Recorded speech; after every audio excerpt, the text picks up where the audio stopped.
Hola, este es el podcast de Pose Herrera Ruiz. Estamos en tono mundialista y vamos a hablar del Campeonato Mundial del año 2026. A empezar en junio, estamos grabando este podcast en el mes de mayo, unas semanas antes de que dé apertura el Campeonato Mundial. Y uno de los temas críticos es el tema de la publicidad, tanto para las empresas y el tema de los potenciales reclamaciones de consumo que pueda haber. En esta primera edición de la secuencia de podcast en torno al Mundial de Fútbol, para que tratemos temas que son relevantes desde lo jurídico aplicados al Mundial de Fútbol, tenemos dos invitados muy especiales, a Jorge Lamo y Valery Villar de nuestro equipo de competencia, protección de datos y derecho de consumo, para que hablemos de los temas de publicidad, cuándo la publicidad es engañosa, qué tipo de recomendaciones especiales para las empresas que hacen publicidad, para los influenciadores y para los mecanismos en que se desarrolla ese operativo previo a anunciar un producto o una promoción de cara al Campeonato Mundial de Fútbol. Bienvenidos. Bueno, época del Mundial de Fútbol. Bienvenido Jorge, bienvenida Valery. Gracias por estar acá y vamos a hablar de los componentes publicitarios y de consumo alrededor del Campeonato Mundial de Fútbol. Okay. Y para que entremos en materia, Jorge, empecemos a ver qué pasa cuando se hace publicidad en torno al Mundial de Fútbol. Mira, cuando se hace publicidad en torno al Mundial, es importante, yo creo que dos aspectos principales. Uno, la forma como tú haces publicidad, porque puede haber casos en los cuales la empresa tiene algún tipo de vínculo comercial, asociación, convenio con digamos, la FIFA, la Selección Colombia, un jugador, pero hay casos en los cuales no tenemos ningún tipo de vínculo comercial y eso nos, digamos, restringe la posibilidad de poder hacer publicidad aprovechándonos del nombre y reputación y marcas de terceros con los cuales, digamos, no tenemos una autorización. En ese sentido, Jorge, la aproximación a hacer publicidad en torno al Mundial de Fútbol o actividades relacionadas con el Mundial de Fútbol, casi que el primer frente de referencia es: yo soy aliado, digamos, patrocinador del Mundial. Patrocinador oficial del Mundial no es lo mismo que una empresa colombiana que no patrocina el Mundial de Fútbol. Total. Yo creo que es la primera pregunta que uno, digamos, al interior de una empresa o que el equipo comercial de una empresa se debería hacer, y es: oiga, yo tengo algún tipo de alianza comercial o vínculo comercial con esta otra empresa, con esta federación que me permita a mí explotar el nombre de esa empresa federación. Y eso, entonces, es nuestro primer referente, Valery, nuestro primer referente. Si yo no soy una empresa que no es patrocinadora, que no tiene relación, ¿qué precaución principal tiene que tener en tu criterio sobre hacer publicidad en torno al Mundial de Fútbol? La manera como usamos los términos de cara al consumidor, la manera como nos presentamos de cara al consumidor es algo fundamental, porque no queremos entrar a engañar o confundir de la manera como estamos presentando nuestros productos en el mercado. ¿Cómo confunde? Porque si hablamos del Mundial como estamos hablando nosotros, ¿qué confusión se puede generar en torno al Mundial de Fútbol? De muchas maneras: utilizar marcas de las cuales no tenemos autorización, utilizar expresiones como por ejemplo FIFA, marcas registradas, que claramente pueden generar al consumidor una asociación directa con la Copa del Mundo, que puede hacer entender o hacer de pronto llegar la idea al consumidor de que estamos trabajando de manera aliada, oficial, a ese evento. ¿Alguien puede ofrecer boletas para el Campeonato Mundial? Sí. ¿Y tiene que ser patrocinador, no? Y esas boletas, y ahora yo creo que entremos un poco en ese tema, porque va a haber mucho mercado negro, yo no sé si negro oficial o no, en qué forma, en relación con la venta de boletas. Pero si yo no soy patrocinador del Mundial y ofrezco boletas porque las compré, ¿tengo derecho y facultades para hacerlo? Digamos, yo creo que este ha sido uno de los cambios que se ha dado en torno a este Mundial, uno de los cambios principales, y es: la FIFA ya dijo que la reventa de boletería está autorizada, ¿cierto? Entonces vamos a entrar como consumidores en un tema de ¿a quién le compro la boleta que es revendida? Es distinto que yo se la compre a Pedro, compañero mío del trabajo, en materia de derecho de consumo, a que se lo compre a una empresa que tiene constituir una plataforma, una página web, una plataforma que se dedica de manera profesional al tema, ¿cierto? Es distinto porque si en el evento de que yo haga una compra a esa empresa y esa empresa me incumple en los términos, no me entregue la boleta o me entregue, por ejemplo, una boleta que no correspondía a la localidad a la cual yo pagué, pues ahí digamos que se pueden activar los temas de derecho de consumo. Ese es, digamos, desde la perspectiva del consumidor, que hay como dos componentes. Uno, ya la transacción en sí mismo de la compra y la promoción. ¿Cuáles son esos criterios de publicidad engañosa?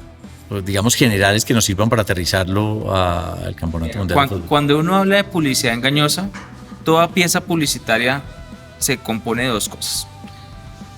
Las afirmaciones subjetivas que yo puedo hacer de cara a mi producto, mi empresa, etcétera, y las afirmaciones objetivas que yo puedo hacer de cara a mi producto o empresa. Ejemplo, una afirmación subjetiva podría ser: yo soy la empresa más chévere del mercado. Chévere, ¿por qué? Porque me lo considero. O la más mundialista. O la más mundialista, o la más futbolera, ¿cierto? Pero ¿qué pasa si yo digo, yo soy la marca número 1 en el mercado del producto X? O la que más vende este producto. La que más vende este producto. Mira que ahí tú ya estás haciendo una afirmación objetiva. Medible. Medible.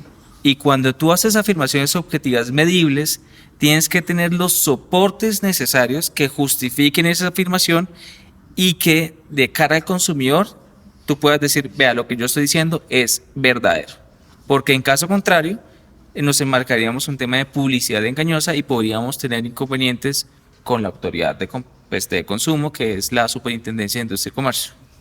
En materia es decir, en ese sentido yo puedo decir la marca más futbolera, no tiene problema. Sí, se podría. Si hay un criterio, digamos, que debería empezar a determinar, Valerie, las empresas, de criterios para ti como el referente inicial, dentro de qué precaución inicial debe tener quien quiera hacer publicidad en torno al Campeonato Mundial de Fútbol, para que lo tengamos, que aplica para cualquier actividad al final del día, ¿no? Pero en torno al Mundial de Fútbol, que nos sirve como ejemplo. Definitivamente yo diría que las condiciones que quiero que le apliquen a mi publicidad y a mi promoción. Si yo estoy ofertando algo, tengo que tener claridad sobre lo que estoy vendiendo. Tengo que tener claridad sobre si va a aplicar por un periodo de tiempo determinado, si va a aplicar por un monto determinado, si quiero que la gente que me compre productos hasta 30,000 pesos o más, si quiero que me compren del 20 al 30 de junio, si quiero que me compren un tipo de producto específico para que puedan acceder a la promoción que estoy ofertando. Ese tipo de cosas son las preguntas que se tienen que hacer las empresas antes de entrar siquiera a ofertar públicamente una oferta o una promoción. Y es importante que todo eso, esa información que esté disponible de cara al consumidor. La oferta de boletas, por ejemplo. Boletas, tengo que dar la ubicación o, digamos, como publicidad en temas generales desde el punto de vista de publicidad, o basta con el anuncio 2 boletas para el Campeonato del Mundo que se sortean, por ejemplo. Yo creo que eso debería estar establecido en los términos y condiciones de la en la letra menuda. En la letra menuda. ¿Dónde están ubicadas? Que la letra menuda que lo explicamos y acá es, hay letra menuda, pero algunas veces cuando lo haces tan menudo, también es problemático porque puedes no digamos darle información suficiente y clara al consumidor. Entonces yo creo que todos esos aspectos son importantes tenerlo en cuenta. Por ejemplo, si tú dices la promoción es que si tú me compras estos productos participas en la rifa de 2 boletas. Entonces tú tienes que decir, oiga, sea claro, solamente son las 2 boletas de la ubicación X para el partido tal, no incluye el tiquete aéreo. ¿Sí? Tienes que dar la suficiente claridad de cada consumidor. No incluye el tiquete aéreo, puede estar en letra menuda. Puede estar en la letra menuda. Porque es relativamente obvio. Pero si ofrezco 2 boletas, tengo que decir para qué partido. O, por ejemplo, 2 boletas partido premium o 2 boletas. Yo creo que también el consumidor tiene que tener algún tipo de responsabilidad en, pues, mirar si me interesan o qué. Te lo pongo así. Imagínate que la promoción sea el que más compre bebidas gaseosas tienen la oportunidad de más chances de conseguir 2 boletas. ¿Qué tipo de bebidas gaseosas? ¿Qué tipo de bebida gaseosa? Uno, pero el otro tema es, imagínate el tipo que dijo, yo estoy loco por el mundial y empieza a comprar gaseosa a lo que marca, pensando que es la boleta de la final. Y se terminó gastando más plata comprando gaseosas y termina en el primer partido de la fase preliminar. Okay. Yo como consumidor pues me siento engañado. Pensaría, ¿no?, que en general entonces sí iba a anunciar ciertas generalidades llamémoslo, la letra grande y la letra menuda. O sea, fase preliminar, fase de grupos o octavos. La información completa. Sí, o sea, digamos, yo siempre he dicho que no hay una fórmula mágica. Lo que es, ponte en los zapatos de un consumidor y si yo soy consumidor y adquiero o tengo esta promoción, ¿qué tipo de información debería tener el consumidor al momento de, digamos, de acceder a esa promoción? ¿Qué tipo de información resulta relevante que tú pongas en la pieza publicitaria para que el consumidor esté tranquilo y diga, ok, venga, yo sí le voy a meter la ficha, voy a comprar las 10.000 gaseosas o tal vez no me interesa esto, ¿sí? Lo importante es que el consumidor haga una decisión informada, que es la base en verdad del producto que proteja a los consumidores en Colombia. Yo voy a hablar ahí de los medios digamos, de transmitir esa información. Los tradicionales son televisión, radio, pero hoy hay una cantidad enorme de mecanismos de divulgación de esa información. Y entre otras viene la oportunidad. Por ejemplo, no sé, los temas tradicionales de las primeras 200 llamadas. Y entonces una cosa es que yo esté en directo, en vivo, en directo en un único medio de comunicación, sea ese, las primeras 200. Pero hoy en día hay medios de comunicación que son, pues que quedan grabados y se ven en el futuro. ¿Hay algún tipo de restricción o recomendaciones en torno a eso? Por ejemplo, sobre todo a los cupos, límites y los tiempos para acceder a promociones. A ver, desde un punto de vista de los límites, uno siempre tiene que tener claridad o darle información en relación con, por ejemplo, en qué territorio se aplica la promoción. La duración. ¿Cuál es la vigencia de la duración? ¿Cuál es, digamos, el stock de inventario que yo tengo en relación con ese producto que está en promoción? Esas, digamos, que son como recomendaciones prácticas al momento de hacer una pieza publicitaria, porque tienes que tener en cuenta esta regla y es todo lo que tú prometas, lo tienes que cumplir. Entonces tú como empresa tienes que ser muy cuidadoso en saber hasta qué punto prometer y cuáles son, digamos, esa cancha en la cual se va a enmarcar mi promoción o mi pieza publicitaria, ¿cierto? Eso es como lo importante. Y en descuentos, por ejemplo, cuando hay descuentos especiales, el que llegue con la camiseta de la selección tiene un descuento, esos son... ¿Qué criterios hay para los descuentos? Es lo mismo, son promociones que aplican dentro de un marco especial que deben estar también reguladas e informadas y el consumidor también debe saber en el marco de qué aplica esa promoción y cuáles son las condiciones para poder acceder a ese descuento. Yo creo que, y para agregar acá un punto es, algunas veces ser vivo no paga, y te lo digo así. Hay veces, o se han visto casos en los cuales me dicen a mí, vea, está en promoción, antes 200.000, ahora 100.000. Pero ¿qué pasó? La realidad es que nunca estuvo a 200.000. Fue que inflaron el precio, ¿cierto? Para mostrar y ser más como atractivos de cara al consumidor, cuando en realidad no es así. Y la SIC investiga y ha investigado ese tipo de actuaciones en las cuales las empresas inflan artificialmente los precios de los productos para descontarlos. Para decir luego, vea el descuento del 50, 60, 70% y en realidad no es el precio, no hay ningún descuento, digamos, como que sea interesante. Verificable. Valeria, sí. Perdóname, quería tocar ahí un punto importante ahora que hablabas de medios de comunicación y hablabas de medios de comunicación que de pronto no eran los usuales o los que habían cambiado un poco en estos últimos años. Y ahí quería meter el tema un poco de influenciadores. Te iba a preguntar por los influenciadores justamente porque hoy los mecanismos de publicidad son muy distintos, ¿no? Sí, no, es que ha cambiado totalmente el panorama y eso lo he hablado mucho últimamente, pues llevan muchas consultas sobre eso y es que los influenciadores de verdad que aplica como un régimen, pues la superintendencia ya sacó una guía, ya sabemos un poco cómo podemos recomendar la manera como las empresas deben intentar modular estas relaciones comerciales con influenciadores, pero aquí lo importante y creo que el mensaje que quiero dar es que el influenciador tiene una responsabilidad, pero la empresa que contrata al influenciador también tiene una responsabilidad. Tú en últimas estás contratando a una persona para que informe tu promoción, dé paso a tu publicidad, sea un medio que comunica tu publicidad a un público y lo que ese influenciador diga también te está obligando a ti. Entonces es algo que tienen que tener presentes las empresas que no pueden simplemente desligarse. Entonces antes de contratar a un influenciador tienen que tener claro qué quieren que esa persona diga y muy importante aquí también que identifique a esa persona como tal, que el contenido que está dando a su público, a sus seguidores es publicidad. ¿Cuándo es influenciador y cuándo no? ¿Cuándo se considera que alguien pasa al límite de influenciar? Eso es un tema que pues, puede ser discutido, pero aquí lo importante es entender un poco cómo funcionan las relaciones comerciales con las empresas. Lo que nos dice la normativa es que pueden haber anunciantes las empresas que funcionan como anunciantes, y pueden haber medios de comunicación que pueden ser, no sé, un periódico que funcionaba anteriormente como un medio de comunicación usual, el influenciador que hoy en día puede verse como un medio de comunicación usual. Actualmente, cuando un influencer recibe instrucciones, por ejemplo, de un tercero, como es en este caso la empresa, puede verse como un influenciador que está actuando como un intermediario por el cual se está promocionando una publicidad específica. Y ahí tenemos y entramos a un sector o pues en un rango específico donde sí nos aplican ciertas obligaciones y donde tenemos que actuar con responsabilidad, porque no solamente entrar a grabar un video y decir compra, no sé, estas boletas para ver ese partido en ese restaurante y te doy este descuento, cuando estoy promocionando y sabiendo que estoy promocionando y sé que de pronto yo como influenciador tengo una ganancia económica de esa promoción y no estoy siendo claro con mi público de que yo estoy actuando también por beneficio personal o me están pagando por dar esa publicidad y no soy clara. Y ¿Esa claridad es verbal o esa claridad puede ser en Puede ser la de ambas nota? cosas. No es que hay una regla como tal, lo importante aquí es que identifiquemos. O sea, el consumidor no es brujo y debemos poder identificar claramente. Puede ser con el hashtag publicidad, el famoso hashtag publicidad que se ha hablado, sí. o puede ser también diciendo que no les gusta mucho porque, obvio, le quita un poco la mística al mensaje publicitario.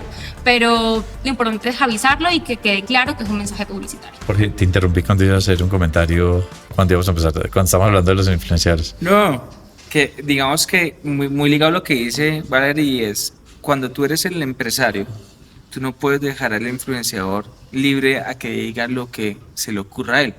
¿Por qué? Porque todo lo que diga, todas las afirmaciones que haga el influenciador, tú vas a ser responsable por eso. Entonces tú como empresa, cuando haces una campaña publicitaria con un influenciador, sí tienes que tener el control de qué es lo que se anuncia, cómo se anuncia, ¿cierto? Porque tú vas a ser el responsable. Pronto ese era como el apunte que quería dejar ahí presente.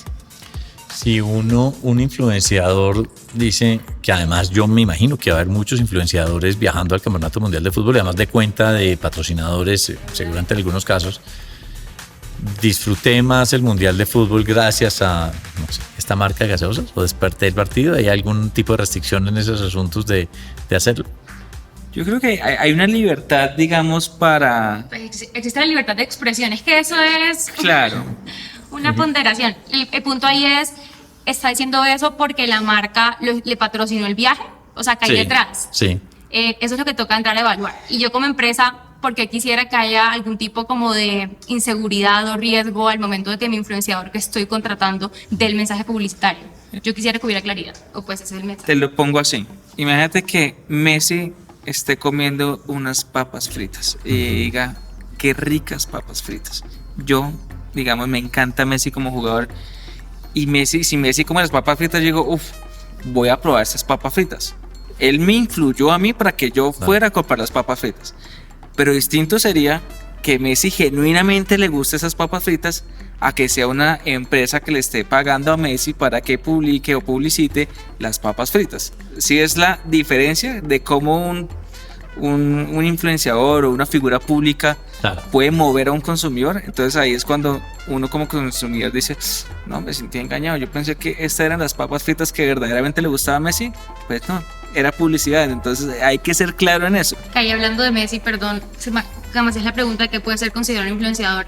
Ahí me acordaba de lo que la SIC, la superintendencia, decía, que era simplemente, hay que ver también cuál es la capacidad de esa persona de influenciar la decisión de consumo del consumidor, que es lo que hay que tener presente. Hablemos de consumo y traslademos y retomamos temas de consumidor. Entonces va a haber compra de productos, alrededor de esto. ¿Cuáles son las reclamaciones más usuales que en estos tipos de eventos masivos ven ustedes desde el punto de vista de consumidor? Porque hay eventos masivos, este no es, no sé, tal vez el que más paraliza a nivel mundial o canaliza las fuentes de información, de publicidad, de productos, seguramente más que otros, creo que incluso más que los olímpicos en ciertos casos. Hay figuras más reconocidas y de pronto en general sobre eso, pero ¿qué reclamaciones usuales o temas propios de consumidor ven ustedes en el día a día o riesgos que deberíamos empezar a prever? Yo creo que en el contexto colombiano pueden ser riesgos que igualmente vamos a ver mucho en el día a día, porque las marcas aprovechan para poder hacer promociones de sus productos, creo que en un nivel como en esteroides. Entonces ahí el problema es, uno, pues no tener la capacidad de respuesta, y dos, no tener claras cuáles son las obligaciones y poder atender esas obligaciones. Ahí entonces lo importante es tener presente que, pues, uno, tener claros los derechos que tienen los consumidores y poder tener claridad sobre lo que tenemos que siempre estar obligados pues, garantizar, como por ejemplo derechos de retracto, garantías legales sobre los productos que estamos vendiendo. Siempre tener presente que cuando un consumidor me llega un PQR a un consumidor, tengo que responderla entre los 15 días hábiles. Ese tipo de cosas que de pronto las marcas no tienen muy presente cuando tienen en su mente simplemente sacar la promoción ya porque tenemos el mundial encima y hay que sacarlo ya porque no tenemos más chance, y hay que saber entender que viene una lógica detrás de obligaciones que tenemos que cumplir y que no es simplemente sacar la promoción por sacarla. Sí. Yo creo que cuando uno está en una época mundialista, es la puerta para que tú puedas hacer una mayor cantidad de actividad promocional y publicitaria. Entonces, a mayor cantidad de actividad promocional y publicitaria, puede haber mayor demanda de productos y puedas a su vez ver mayor reclamaciones. Entonces, digamos, el riesgo acá principal es que haya una desarticulación entre, por ejemplo, el equipo comercial, legal y operativo de una compañía. Y te lo pongo así. De nada a mí me sirve, como empresa, que yo haga una campaña publicitaria excesivamente buena, que mis productos, mejor dicho, me los empiecen a demandar mucho, si por ejemplo los términos y condiciones de esa campaña publicitaria están flojos, y eso hace que la cantidad de reclamaciones por incumplimientos me aumente. Entonces ahí es un tema de riesgo jurídico, uno, pero sobre todo un tema de riesgo reputacional, porque todo lo que ganaste con la campaña publicitaria lo pierdes con el riesgo reputacional acá. Hablando de reputación, hay unos temas que se me ocurre también desde el punto de vista de publicidad, porque también hay campañas, claramente, y hay otras que son, llamamos sarcásticas. Si es una calificación sarcástica. Hay un límite en materia de publicidad en el sarcasmo frente a lo que puede ser reputacional frente a una empresa, no sé, frente a un país. Bueno, eso ya tiene otros temas sociológicos y demás. Pues, ¿Como publicidad comparativa te refieres? O puede ser. O frente a, de pronto, algunos productos o algunas elecciones, cuando ese límite del sarcasmo, en donde, oiga, yo estoy haciendo para producir risa, no para burlarme de alguien en una marca. ¿Hay alguna aproximación en eso? Hay un límite y es, a ver, es que acá entra en juego dos cosas, porque tienes un derecho fundamental que es la libertad de expresión, ¿cierto? Pero por el otro lado también puedes, por ejemplo, si tú haces una campaña con sarcástica y digamos utilizas o comparas marcas de otros, o por ejemplo, digamos, pones en ridículo otra marca, ahí hay un límite legal y es hasta qué punto las afirmaciones que yo estoy dando de un tercero pueden inducir, por ejemplo, error. Si mis afirmaciones de cara a un producto de un tercero inducen error al consumidor, ahí yo estoy traspasando ese límite legal. Quiero retomemos algo que anunciabas ahora, y es la compra de boletería y el tema de reventa. Entonces, así te entendía, es distinto que yo le compre a un tercero, un primo que me vendió la boleta y yo le pago lo que el mercado dé para vender la boleta. Ahí no hay una relación de consumo porque no es un vendedor. Pero cuando esa relación de consumo vienen con alguien o empresas, no sé si en ese mercado negro, que lo estoy llamando no despectivamente en el sentido de que sea ilegal o algo, pues como se llamaba cuando tenía una connotación diferente, la reventa de boletería. ¿Hay alguna connotación especial diferente cuando se compre frente a ellos? O sea, ¿qué implicaciones tiene? ¿A quién le exijo? ¿A quién le exijo? Sobre todo las páginas de internet que venden para eventos deportivos, conciertos, musicales, ¿son páginas oficiales, no son páginas oficiales? Le exiges a la empresa que es dueña de la Entonces, página. va a parar como consumidor, el consumidor, ¿qué verificaciones tiene que hacer? Si yo voy a comprar una página web, que creo que nos ha pasado a todos, para tiquetes aéreos, para escenarios deportivos y para todos. Para todo. ¿Qué validación de legalidad? ¿Qué jurisdicción y a quién le reclamo? Como consejo práctico, cada vez que hagan una compra de boletas de cualquier tipo de productos a través de una plataforma web, váyanse a los términos y condiciones o a la política de datos personales, que ahí te va a aparecer la razón social.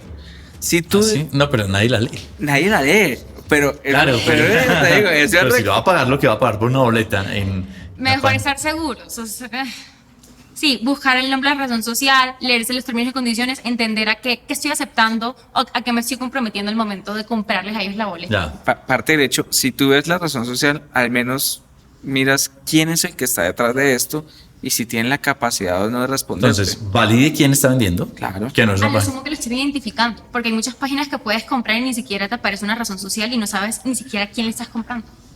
Y si quien aparece está en Uzbekistán, ¿qué posibilidad tengo yo de reclamarlo? Pues ahí viene el ejercicio práctico y Es rival de Colombia, entre otras, ¿no? y es rival de Colombia. Ahí, digamos, por la rivalidad con Colombia, yo diría no le compres.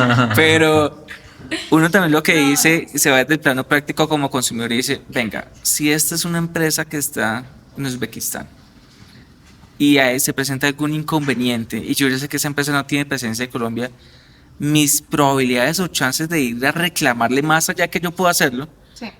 pues en la Es el práctica, riesgo. claro, Después disminuye. no venga a Colombia a reclamar porque... Claro, es distinto que si yo le compro a una empresa acá en Colombia. Y aquí va a haber muchos choques de jurisdicción, pues son 3 países, pueden haber fuentes distintas y demás, ya para quienes estén activando ya, quienes estén ya ejerciendo actividad comercial dentro del propio Mundial de Fútbol. ¿Qué recomendaciones finales, consejos, comentarios, temas que nos hayan quedado por fuera de conversar desde esa perspectiva? Hay muchos temas marcarios que vamos a tratar más adelante con el equipo de propiedad intelectual que me surgen a partir de esta conversación. Algo que nos haya quedado fuera como recomendación, bien sea para quien hace publicidad o para quien la recibe. Pues a ver, yo siento que una recomendación muy práctica, si debe ser, es la articulación entre equipo legal, comercial y operativo. Esa, digamos, que es mi recomendación práctica. Y mi segunda recomendación práctica es cuando vayas a hacer una pieza publicitaria o una promoción, si miremos o hagámonos unas preguntas fundamentales, como por ejemplo, primera, ¿tengo alguna alianza comercial con una entidad del Mundial, FIFA, Selección Colombia, etcétera? Segundo, ¿qué tipo, digamos, de afirmaciones estoy haciendo? Tercero, ¿qué precio estoy poniendo como promoción? ¿Tengo soporte de que esto sí es en efecto un precio promocional? ¿O simplemente, digamos, si me viene la autoridad y me revisa, yo no tengo ningún soporte para poder decirle, oiga, esto sí es en efecto un descuento? Cuarto, ¿cuáles son los términos y condiciones que yo objetivamente tengo que anunciarle a un consumidor para que ese consumidor quede tranquilo en relación con la información y nunca se siente, digamos, desinformado o engañado? ¿Sí? Y yo siento que todos esos aspectos se logran si hay una articulación entre equipo comercial, jurídico y operativo. Antes de salir con la Antes pieza de salir con publicitaria, la las pieza campañas y publicitaria. demás. Valeria, ¿algún comentario cierre? Pues muy buen cierre aquí de ese lado, muy completo. Creo que de mi lado, algo que tú decías antes que me parece muy importante es que las empresas piensen del lado de sus consumidores. Si yo soy una empresa y quiero lanzar una promoción en esta época, creo que lo importante o mi recomendación sería es sentarme del lado de mi consumidor y pensar, ¿será que lo que estoy poniendo en el mercado es claro? ¿Será que si yo fuera a comprar este producto o adquirir ese servicio, yo entiendo qué es lo que estoy comprando, qué es el servicio que estoy adquiriendo? Y una vez tengamos esa respuesta y una vez tengamos claridad sobre todo lo que nos comentaba Jorge, sobre términos y condiciones, qué es lo que de verdad aplicaría en este descuento, qué es lo que de verdad quiero pues lograr que mis consumidores entiendan con esa promoción, ahí sí, después ofrecer. Bueno, Valeria y Jorge, muchas gracias. Entramos en Muchas Toro gracias. Mundialista y entonces veremos cómo se mueve la publicidad. Ojalá que sea sana, pacífica para todos y Que ganemos también- todos. Y que ganemos todos. Muchas gracias. Un gusto.